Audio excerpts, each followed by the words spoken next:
Hey, Zan, Yeah? do you have the files for the cold open? What are you talking about? Like you were doing the cold open. No, I said specifically I'm doing everything else. Could you put the cold open together? No, you didn't.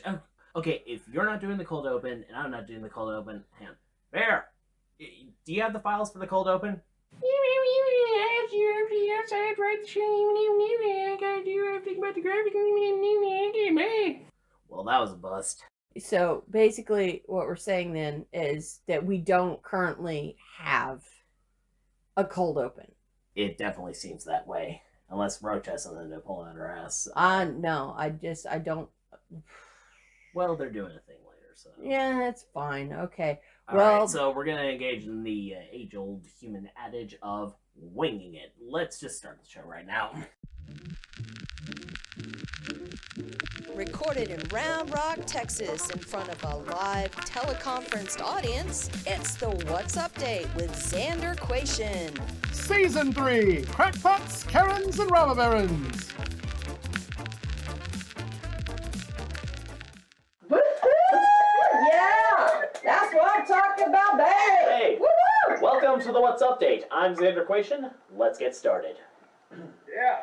A bored Russian security guard on his first day on the job ruined a painting worth $638,000.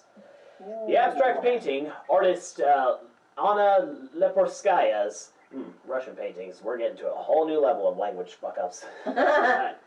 Leporskaya's Three Figures features three faceless figures. Nice title. So the 60-year-old guard thought that he would fix them by drawing eyes on two of the figures with a ballpoint pen. No. I mean, what? Everybody knows that you fix art like that with googly eyes. I mean, what? They don't have Michaels in Russia, no Joanne's, even a Hobby Lobby if you're sufficiently fashionmentalist. Oh, wait. Maybe that's why they're trying to invade Ukraine. Craft supplies. Never content until it achieves peak creepiness, Disney is planning a new storybook community in California. Rancho Mirage will host senior living facilities, Disney cast members living throughout the community, and a private beach. Now, not just the tale, but the residents will be as old as time. Now, mind you, this... Hang on, it gets worse. Mind you, this is in the desert, and there are talks of the water that at that beach being recycled gray water. What's gray water? I don't know, it's gray water with you. Ah! Also, this community won't be too far from the Salton Sea, site of another former resort town that died a horrible toxic death due to agricultural runoff and the drying effects of climate change. I mean, what? Was the gamma bomb testing facility already taken? Hulk smash. The MCU is expanding to reality. A British Army captain is the first woman of color to complete a solo trek to the South Pole. Harpreet Polarpreet Chandri traveled over 700 miles in 40 days, pulling 200 pounds of gear. Man, the British really will do anything to get out of lockdowns, won't they? A new treatment using umbilical cord blood has cured a mixed-race woman of HIV. More widely available and easier to match than the stem cells from bone marrow transplant that worked twice in the past, the cord blood treatment brings hope to non-Caucasians suffering from HIV, since most people on donor registries are Caucasian and most treatments are tested on men. As a result, Republicans are hard at work calculating the exact moment when the fetus and umbilical cord transform from a precious life to a tax break. Oh, damn. And you know they're serious. They're breaking out the TI-84CEs, so they're getting the quality for this crappy calculation. Nerd. Yes, what's your point? In a tight vote, the Senate confirmed Dr. Robert Califf as Commissioner of the Food and Drug Administration. The tight 50-46 vote had 6 Republicans voting for confirmation, while 5 Democrats were against. Of course, Joe Manchin voted against it, but then again, any sign of progress makes him break out in hives. I mean, damn, if he'd invest in Benadryl as much as he does in coal, we might actually get shit done. Coming as a shock to, well, no one, former Republican vice presidential candidate Sarah Palin lost her libel case against the New York Times. The jury ruled that Palin failed to prove actual malice by the media outlet in her claim of defamation. It turns out, the only difference between the New York Times description of Sarah Palin and the genuine article? Lipstick. Yeah, we going back that far. That's for a call. references. That's a deep cut, man. Now, tone shift here. Families of the victims of the Sandy Hook school shooting settled a case with arms manufacturer Remington for $73 million. A key part of the settlement is that Remington agreed to release thousands of pages of internal company documents, including possible marketing plans for AR-15 style weapons. Coming soon to Walmart, AR-15 for kids! Pew, pew, pew, pew, pew, pew. Now, while on the subject of scarring children for life, after working to limit discussions of race and gender in K-12 classrooms last year, Texas Lieutenant Governor Dan Patrick vowed to end critical race theory at public universities. Patrick tweeted, quote, "I will not stand by and let loony Marxist UT professors poison the minds of young students with critical race theory. We banned it in publicly funded K-12, and we will ban it in publicly funded higher ed." Now, I bet you this clown couldn't tell the difference between Karl Marx and Groucho Marx. Today's secret wave, racism. This is where an RTF degree gets you. Is it really? So I've been told. Okay. The Biden administration is drafting new restrictions on truck pollution, derived from similar policies enacted by the California state government. California's influence on this plan represents a revival of the state's authority to police its own emission standards, which had come under legal and political fire from the Trump clump. You know, it's unsurprising that a group of flatulent old men aren't too keen on anyone policing their emissions. Was the sound effect necessary? Yes. Yes, it was. It was still funny. Now, speaking of smelly old farts, Mazars USA, the longtime accounting firm of Donald Trump and his family, has cut ties with them amid allegations that the value of Trump's financial assets, much like the Donald himself, were heavily inflated. Sorry. The company issued an order to the Trump Organization to retract their statements of financial condition, which were no longer deemed reliable in their value. Additionally, they recommended that residents of Trump Tower's gold suites be tested for lead poisoning. That's an alchemy joke. Now, I must ask, do you have a particular fear of the ocean and its inhabitants? Would you like to? Picture this.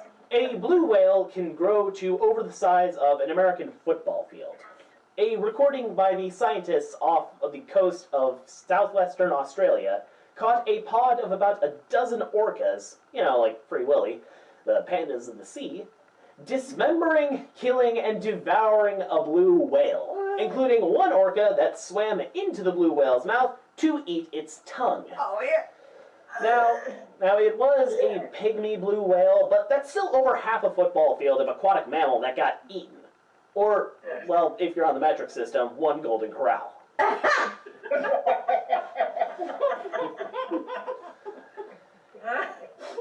Anxious about getting on the scale at the doctor's office? I know I am. Yeah, me too. Morelove.org might have a solution in their Don't Weigh Me cards. The cards say, please don't weigh me unless it's really medically necessary. If you really need my weight, please tell me why so that I can give you my informed consent.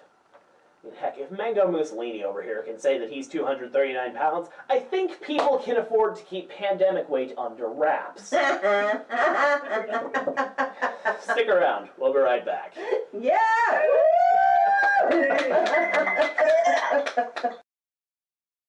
Yeah! Woo-hoo! Woo! Welcome back. Awesome. All right. Welcome back, everybody. It is currently mid-February-ish. Time's a social construct, and society is breaking down as a whole. And between falling back on bad habits and those damn crack-laced Girl Scout cookies, my New Year's resolution to lose my pandemic weight and my freshman 40 are not going exceptionally well. If only I could be as chunky now as the first time I noticed my chunk. Yeah. Now, while we're being honest here, I gotta say, it doesn't enhance my joy feelings seeing dozens of people daily on Twitter celebrating the successful end of their pandemic weight loss journey. Screw those people. If you religiously follow any sort of social media, and honestly, I really hope that you don't, it's just not good. Losing weight, clearing up your complexion, achieving that perfect smoky eye, or running a half marathon is a piece of cake. Cake. Anyway, allegedly, all it takes is willpower, a can-do attitude, and the best photo filters available for download. Then you too can achieve internet visage perfection. So, here's the thing. Developing and maintaining a positive body image in the age of Instagram, Twitter, TikTok, or whatever your social media poison of choice is damn near impossible. Let's set aside for a moment all the filters and whatnot that come with Instagram and TikTok and all other social media applications.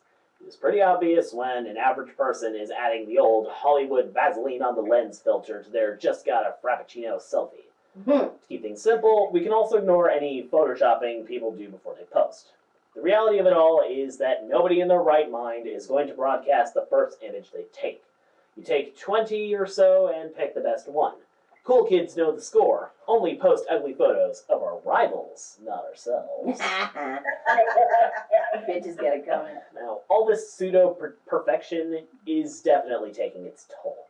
We've seen decades worth of research documenting the detrimental effects on body image from exposure to idealized images displayed in traditional media formats, like fashion magazines and television. It goes back as far as the Gibson girl craze of the late 19th and early 20th centuries. And those were just drawings. These feelings of inadequacy double for individuals with already high levels of body dissatisfaction.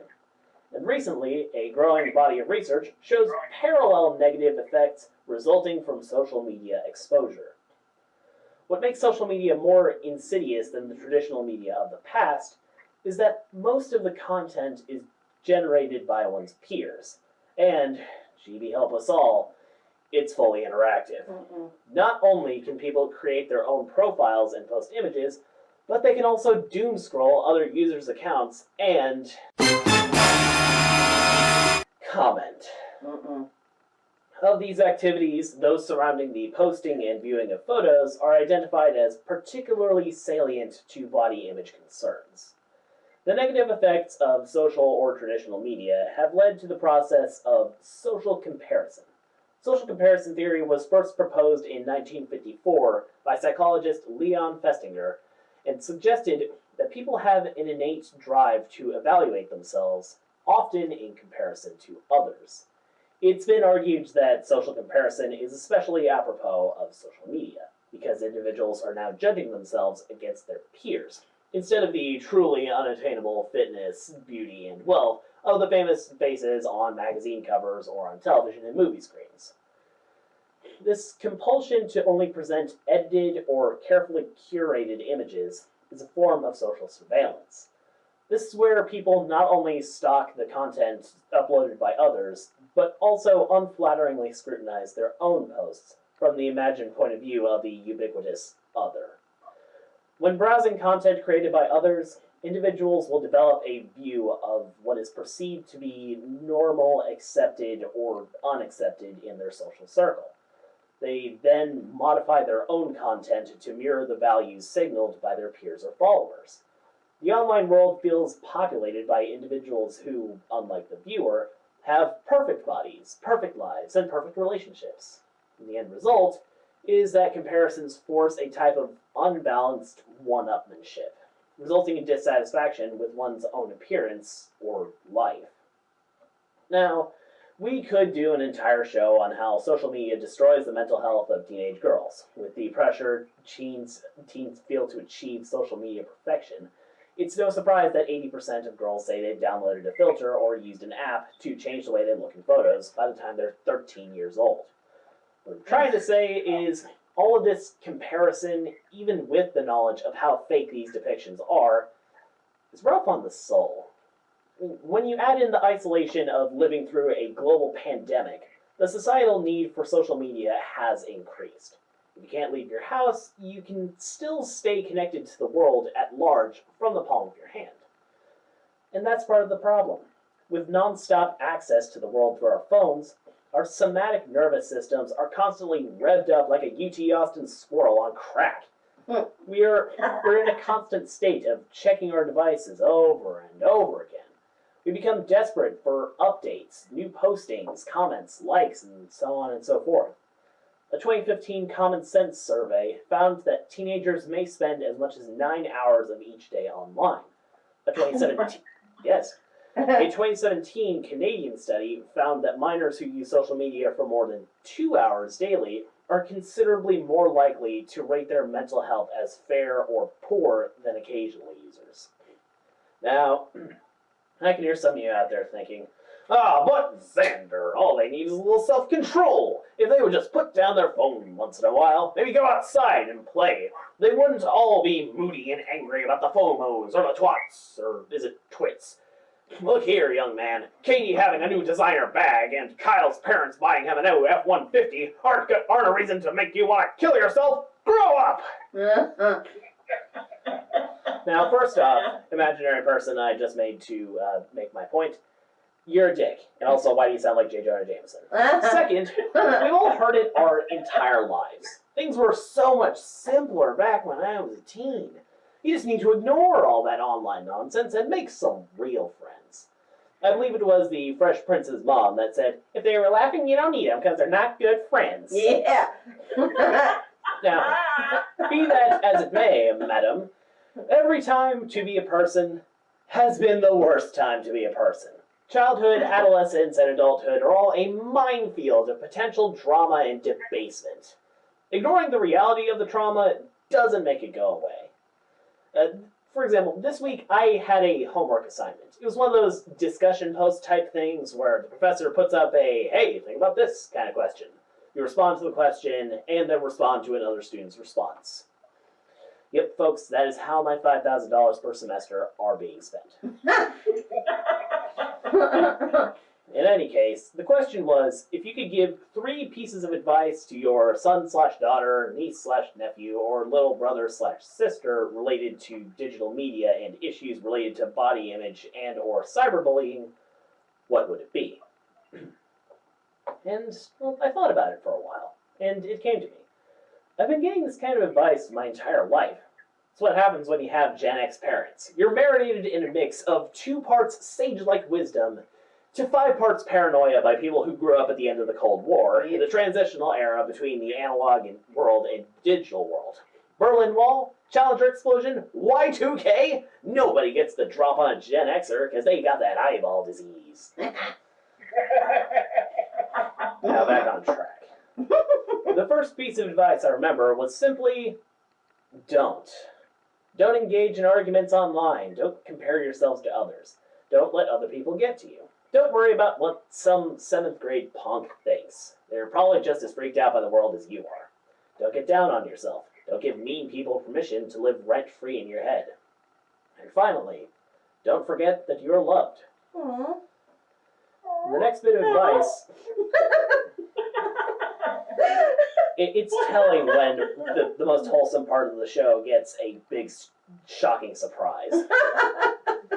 Oh, it's not.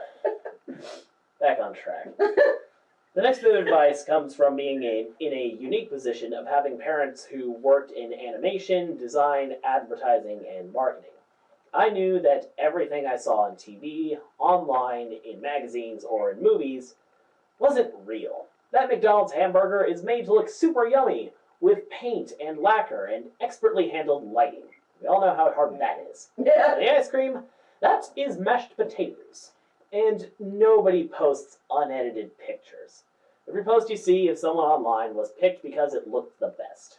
Nobody in real life can compare to photoshopped, candid selfies. The final piece of advice was to not get caught up in trends. In my family, we called it the moon sand theorem. See, back in the before times, Nickelodeon used to non-stop advertise this stuff called moon sand. I was told it wasn't as cool as it looked on TV, but I had friends who claimed to have bought some, and I really wanted some too. My parents refused to get it for me, but my grandmother exercised her prerogative to buy me something when they weren't looking. Thanks, Omi. Woo! Long story short, it didn't live up to the hype, and my friends were dirty, stinking liars.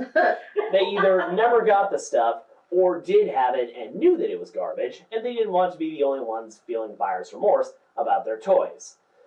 By avoiding trends altogether, I mostly avoided the subtle bullying and competitive shaming that comes along with it. I've said this many times, but I'm very lucky.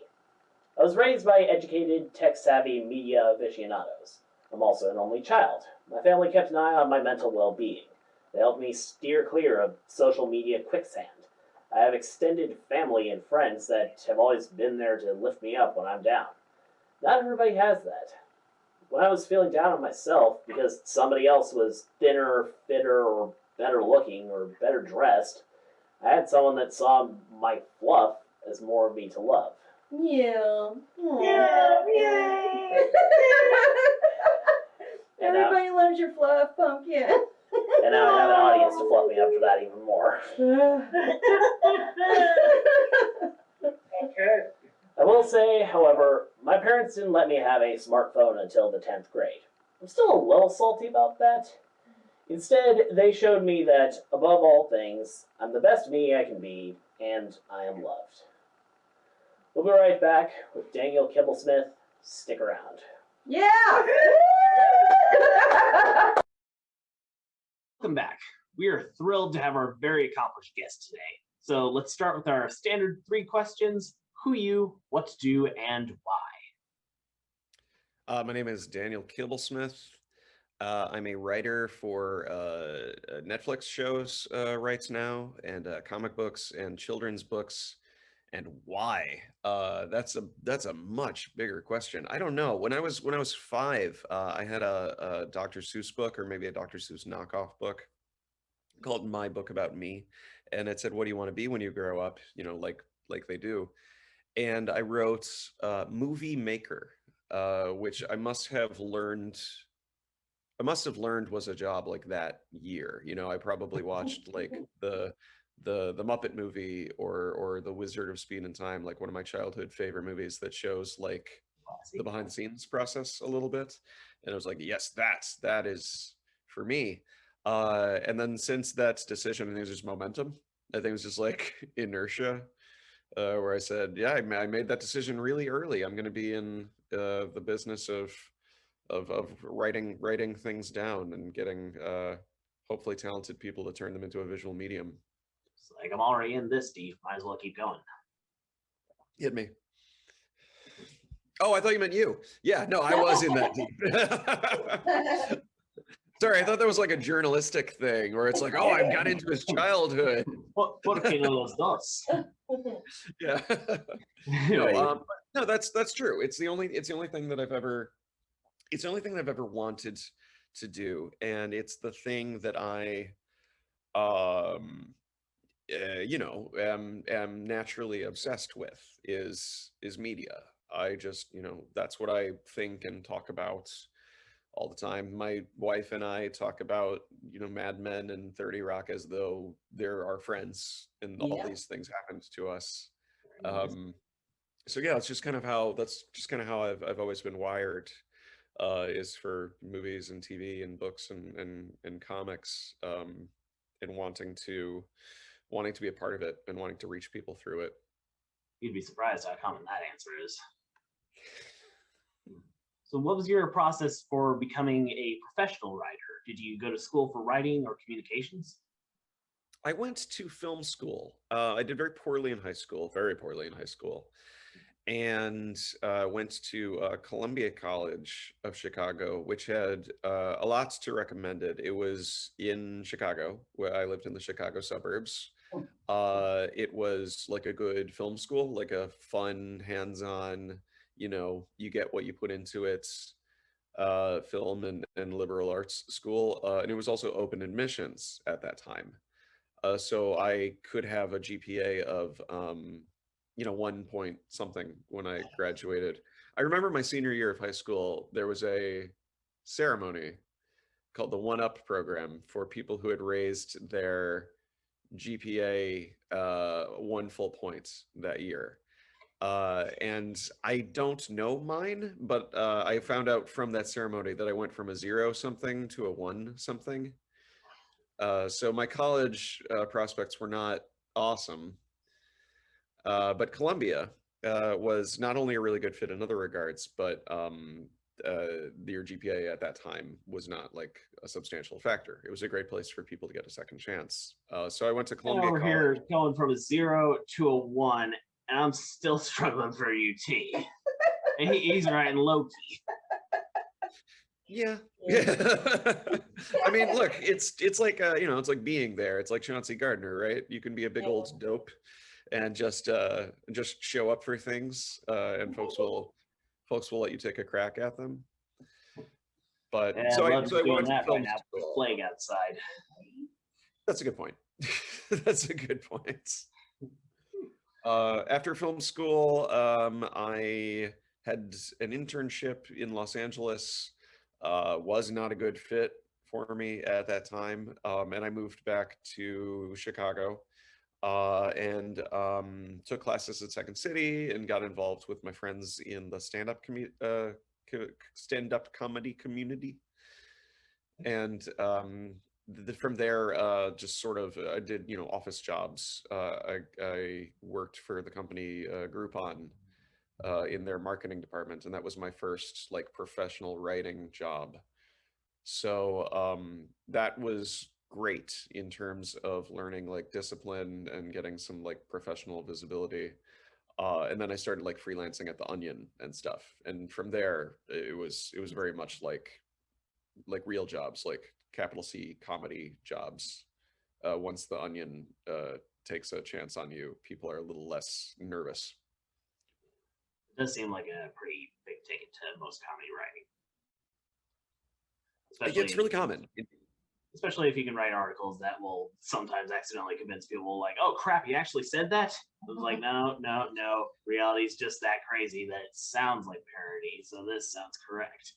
Yeah, I mean, we had the opposite. When I worked there, I was one of the very early people at Clickhole, and we had an article at that time that was about Adam Sandler predicting 9/11 and other tragedies. And because people were not familiar with Clickhole yet, it disseminated as though it was true. It was like a lot of people on, like Twitter at that time, or like it was like message boards, weirdly, because it was like 2013 or something. So like message boards were still around. It must have been later than that. Well, gosh, yeah, I don't remember. It was like 2013, 2014. There was a message board that thought that Adam Sandler had really predicted 9/11 because they knew about the Onion. They were like, oh, if you see the Onion, that's fake news. You see Clickhole, that doesn't yet have the reputation that it does now. I have a bad omen of what would come later on. We should have asked Adam Sandler. Hey, do we need to start stockpiling toilet paper, Adam Sandler? Back from that tangent, is there anything that you have coming up that you'd like to tell our audience about? Nothing especially coming up. I have stuff I've done recently that I'm proud of. Yeah, I was a writer on the Netflix. I'm wearing a Netflix hoodie. I was a writer on the show Inside Job on Netflix, created by Shion Takeuchi and executive produced by Alex Hirsch, who you might know from Gravity Falls. Mm-hmm. Yeah. So that's on Netflix now. You can watch that right away. And then animated sitcom. It's a workplace comedy about the Illuminati and how stressful it is to work for the new world order. Okay, so it's all about like be involved in this. yeah. So it's about conspiracy theories, but like in a fun way, not in a You know, it's literally the anniversary of January 6th as we're recording this kind of way. Mhm. So hey, it'll take the edge off. If you're worried about real world conspiracies, watch Inside Job, and it's a throwback to fun conspiracy theories like Sasquatch and Elvis. Elvis is everywhere, man. Yeah, it turns out. Okay, I may have to catch up on this one. Which do you enjoy more, television writing or comic book Look, television writing is a much better job. writing? The television writing is how I currently am able to pay my bills and have health insurance for my wife and baby. There's a lot of ways in which comic book writing is a very scary job and mostly freelance. And I don't think it's really caught up with the sort of quality of life that you would get from writing in TV. That being said, I love writing comic books more than I love writing anything else. There's just something about that medium and getting access to those characters, and the rhythms of that sort of storytelling are so hardwired into me. I've really internalized them in a way with when I write a television script, I sort of feel like I have to learn how to do it from scratch every time. And with comic book writing, I really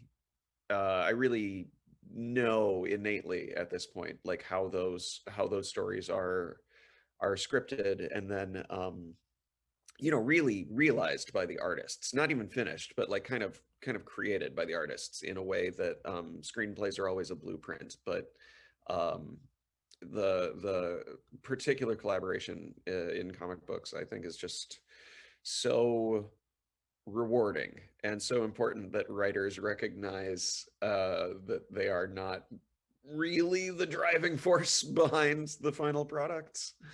I always feel very lucky and very humble to turn in a comic script and then see what the artist turns it into.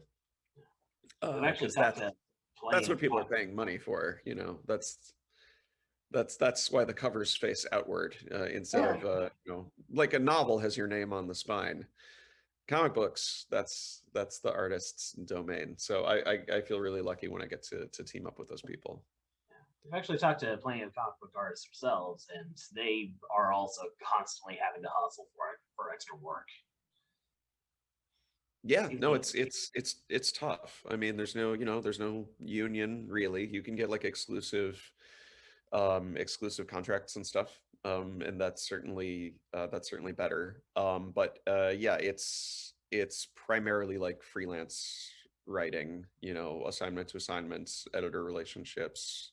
It's one of the reasons conventions are so integral to comic books, because networking is so important, and people really got screwed in the past 2 years in terms of their ability to go out and meet the people who are going to give them their next job. kind of on the exclusivity concept. You've worked with both Marvel and DC on some pretty iconic characters. Did you feel you had leeway to put your own spin on any established characters, or were you expected to not cause too big of a shakeup in any canon or continuity?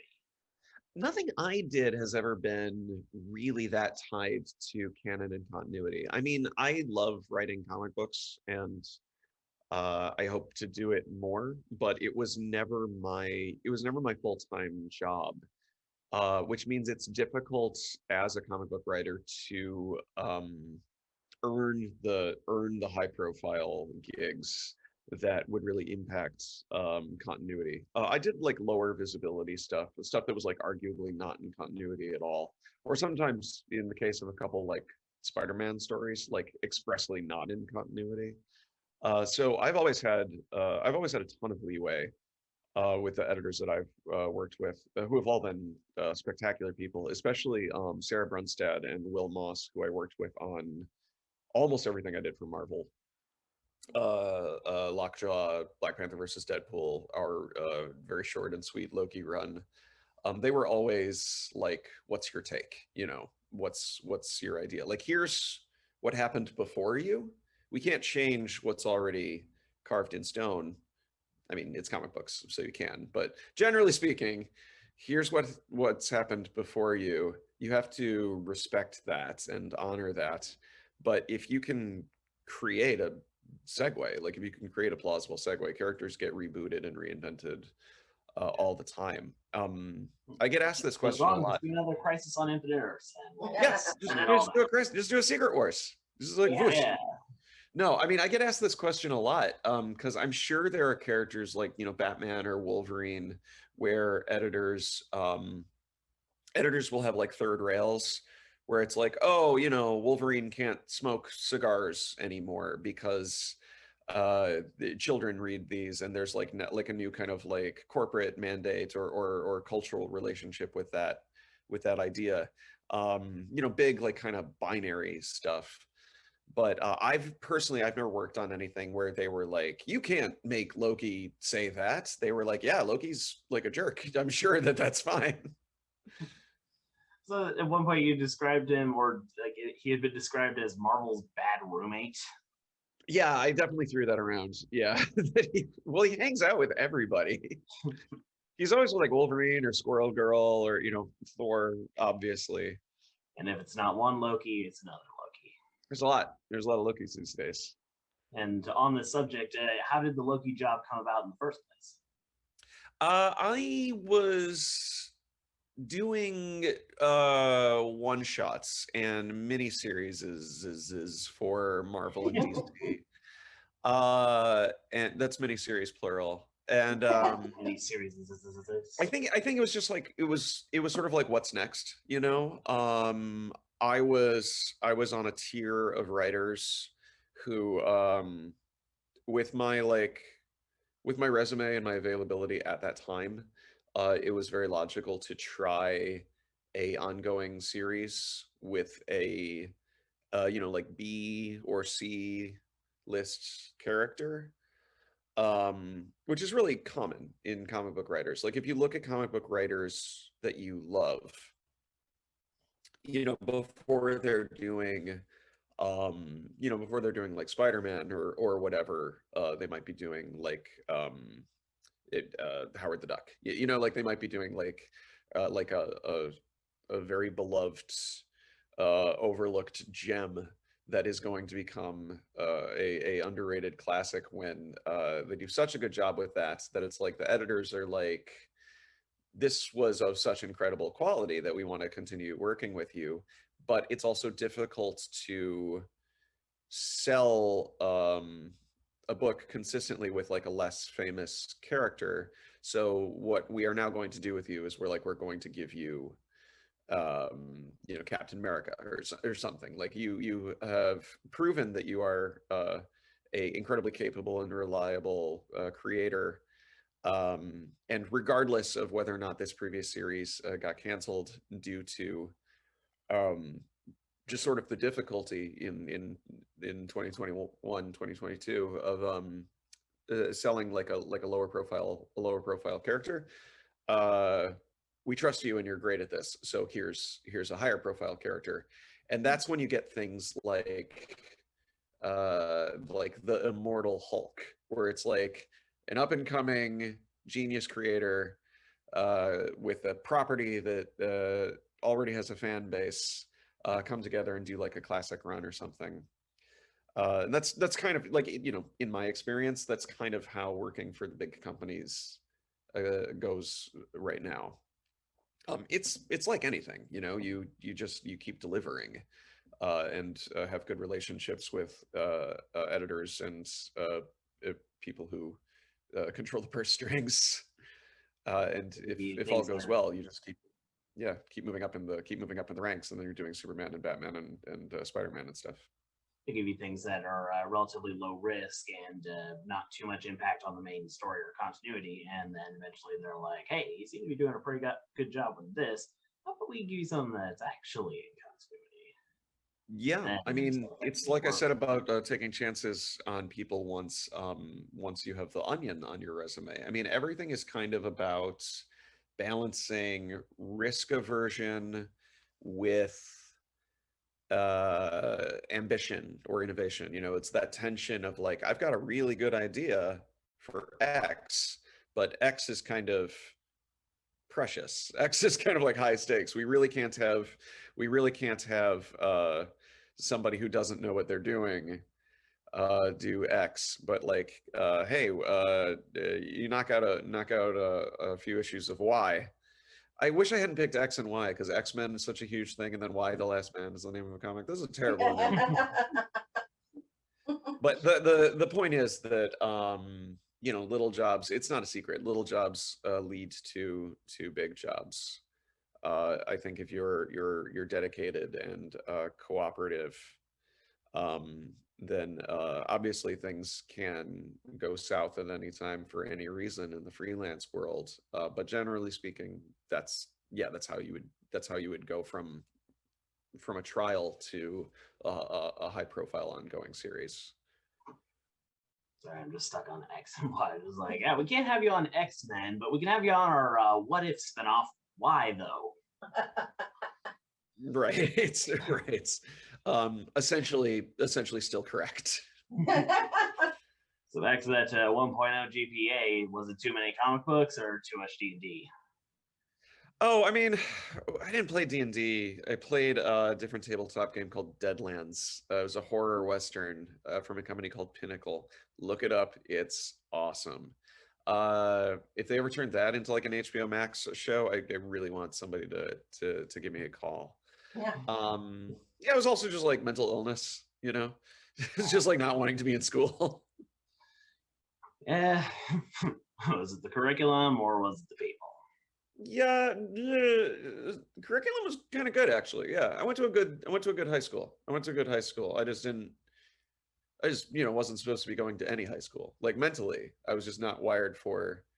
You put me in the best high school, it's still going to go badly.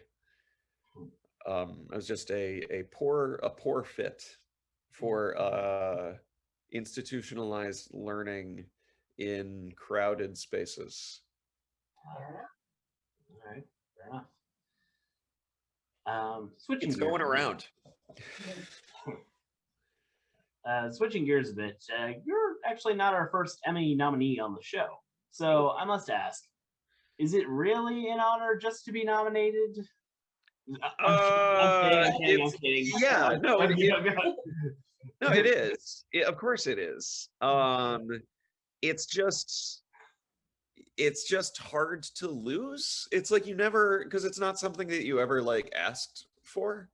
It's sort of like like I'm not in any organized sports because I'm an adult who writes for a living. But if I were on like a baseball team and somebody came to, or just if I wasn't at all, if somebody came to my door and they said, "Hey, you are on a championship baseball team and the championship is tonight," I'd be like, "Oh my God, what do I do? How do I succeed at this?" And then we go and then we lose the game. And then I go home and it's like, I guess I'm honored to have been on a championship baseball team. I'm sorry that we lost. It's this very big famous thing. You grow up watching awards. I grew up watching awards shows. It's this very big, tangible thing that comes out of nowhere. And it's like, hey, just so you know, you are now in a position to win or lose something that you can decide how much you care about. And you might accidentally end up caring a lot. So good luck. Kind of the full Clerks thing. It's like, I'm not even supposed to be here today. It feels that way. It feels like I'm proud of my work. I'm always proud of my work. But once you involve some kind of objective arbiter of quality, then yeah, you can't help but get emotionally invested in it. I'd rather win than lose, but I also understand why I lost, because the show that we were up against wins almost every year, and it's a very good show. Like the closest a lot of late night or variety show writers are gonna get is like, as soon as somebody shanks John Oliver, then you'll have a chance. Well, even then, I think it's just about I think it's kind of just about dynasties. Like if you go back and look at what wins, it's usually the same show for like 8 years. and then a new show comes out that ends up kind of being like the defining show of, if not that generation, certainly of the people who vote in the Emmys. Of course, So I think it was Jon Stewart. Jon Stewart for a long time, Stephen Colbert for a long time, John Oliver for a long time now. I think it's just kind of, it is what it is. You end up being, not necessarily like the best show, because none of them are all things to all people. All of the talk shows have these really granular niches that they're servicing, or they wouldn't exist. But there's something about those shows during those times where those are the shows that people want to reward with Emmys. They want to say, like, this is kind of where we're all at emotionally right now, or intellectually right now. Like, this is the craft that we're recognizing as like speaking to us right now. I don't know if it'll last that way forever, but certainly as long as I've been paying attention, it feels like there's been these kind of waves where you just take turns having a hot streak. What was your first experience going to the Emmys as a nominee like? Did you get to go to the ceremony, schmooze with the super famous, anything like that? I think the first time I went, I took my wife, obviously, but the first time I went, I think I took my parents, because I was very grateful that I was bad in high school and then they paid for me to go to college. So yeah, I took my folks. It's great, it's really fun. You dress up. My wife rented a crazy dress. You see famous people very close up, and you are supposed to be there. So if you want to initiate a conversation with them, you are allowed to politely do so. I think my dad like shook Stanley Tucci's hand. It was like a big, like a big thrill for him. And then there's. Yeah, if you ever have the opportunity to shake Stanley Tucci's hand, and I don't run up to him in a restaurant. I have a mission from Daniel Kibblesmith to shake your hand at all costs. Don't pop out of a manhole cover and yank the man down. But so that was all fun. It was exactly what it's exactly what you want it to be. And then there's the stuff that isn't on TV because it's not very glamorous.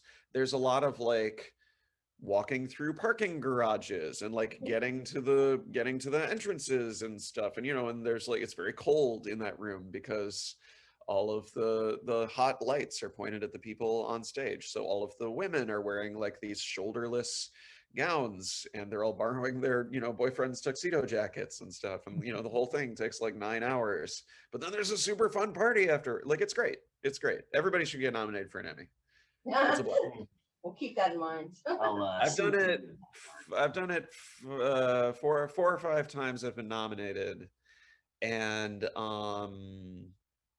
2 or 3 times I got to go because sometimes there was work schedule conflicts, and then there was I think the last time I was nominated, COVID like made everything crazy.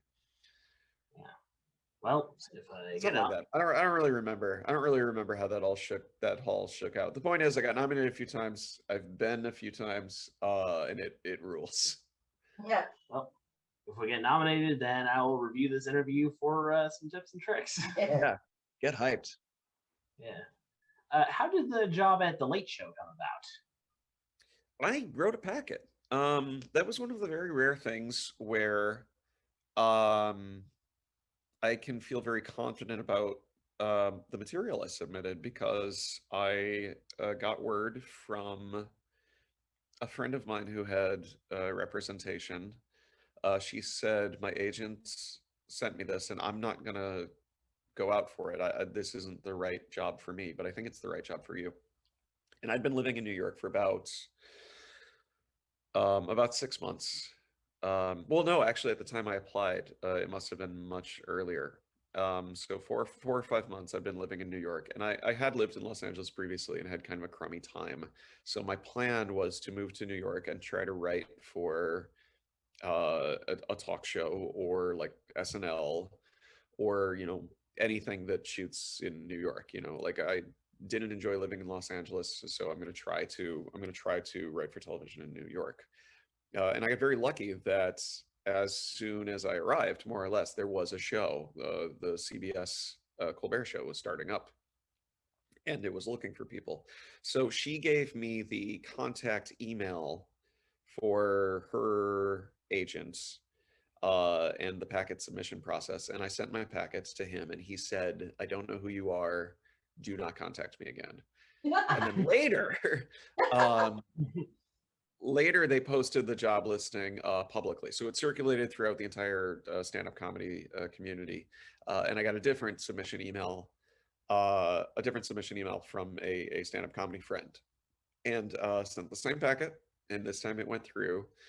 So I don't know to the extent that there was any like behind the scenes, if they were aware of me professionally, if it was a blind packet reading. I was told it was, which made me feel very proud of the writing that I did, but maybe my resume was a factor in getting it looked at as well. They did ultimately end up hiring during that wave of hirees. They ended up hiring Brian Stack from the Conan O'Brien shows, and then everybody else was involved with The Onion in some capacity.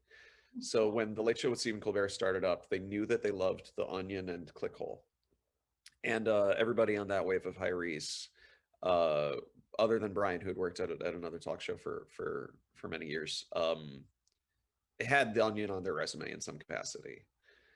So I think that there was like a sensibility fit that they were looking for. But that's changed. I've seen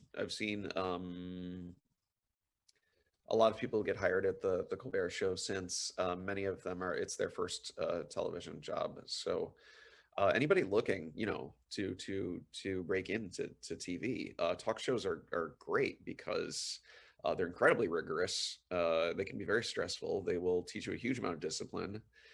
They will, beat the ego out of you, which is wonderful for writers and comedians. And they hire a lot of people. They have large staffs, and some of them have a lot of turnover. So it was a really fortuitous and life-changing job. It got me into the industry and helped me become, like a grown-up TV writer. And I got to work with one of my comedy heroes, Stephen Colbert. I said Stephen Colbert at the end, just in case that wasn't clear. I got to work with one of my comedy heroes, Colin Crawford, my friend. Gotta get in the clips on this video. I tags make people responsible. Yeah, Colin Crawford, my friend who hired Spider-Man to roast me at my wedding. Yeah, I got to work with him as well, so that was nice. If you're ever coming back for another interview, I'd love to hear that, but we seem to be running a little bit low on time. Yeah, just ask Colin. Yeah, just have him on.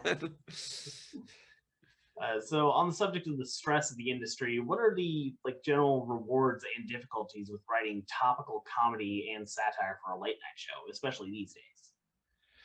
Sure. I mean, well, I worked for The Late Show with Stephen Colbert from 2015 to 2020. So, you can do the math on what I was talking about. It's tough. You have this incredible megaphone, but there's also very real limits to what you can actually accomplish in terms of institutional change. You're not an activist organization, you're a comedy show, but you are bringing comfort and insights to people who probably already agree with you politically, but are looking for someone to articulate what they are feeling. And our show ended up doing a lot of explaining, which Daily Show and the Colbert Report were also very good at doing. A lot of sort of educating, and you learn a sort of a writing style at that show where you do a lot of table setting at the beginning, because if someone is not caught up on the news, they're not going to get the jokes you're about to do about the news. So it's really interesting. Writing about topical material prepared me for writing narrative in a way that I didn't expect, because it is essentially still act-based storytelling.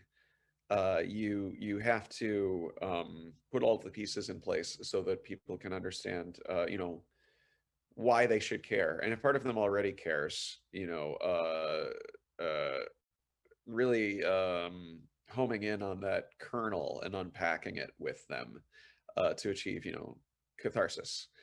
But it's also real dark, man. I mean, bad stuff was and is happening.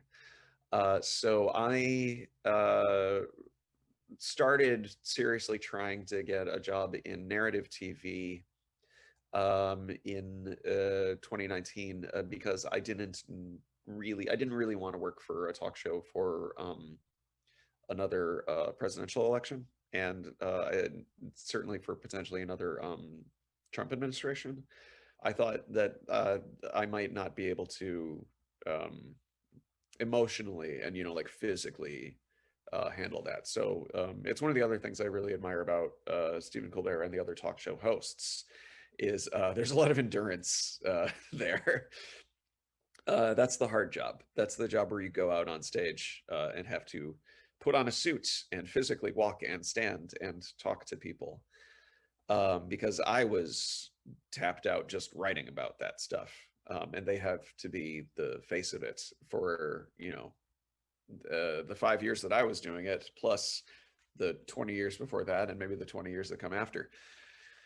So it was a lot. And then the other thing that we got really used to was throwing the entire show away at 4 p.m.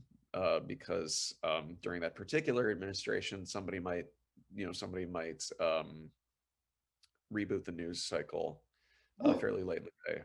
Everything might go even more wrong by that time. Yeah. So you might end up writing an hour of content between 4 and 5:30. The show goes on around 5:30. So you certainly at that show, the producers were very dedicated to trying to make it the most topical of the late night shows. And the way that they did that was to be ready to throw the show away at a moment's notice if something else happened. Luckily, we over here at the What's Update do our best work at the last minute. Should be pretty prepared for this. No, you're wired correctly. And like on the top of all this, you had worked on the Stephen Colbert's live election night Democracy series finale in 2016. What was that day like? That must have been. That was rough. That was rough. Yeah, I mean, it was exactly like it was for anybody else who was sad, anybody else who was sad. It was exactly like that.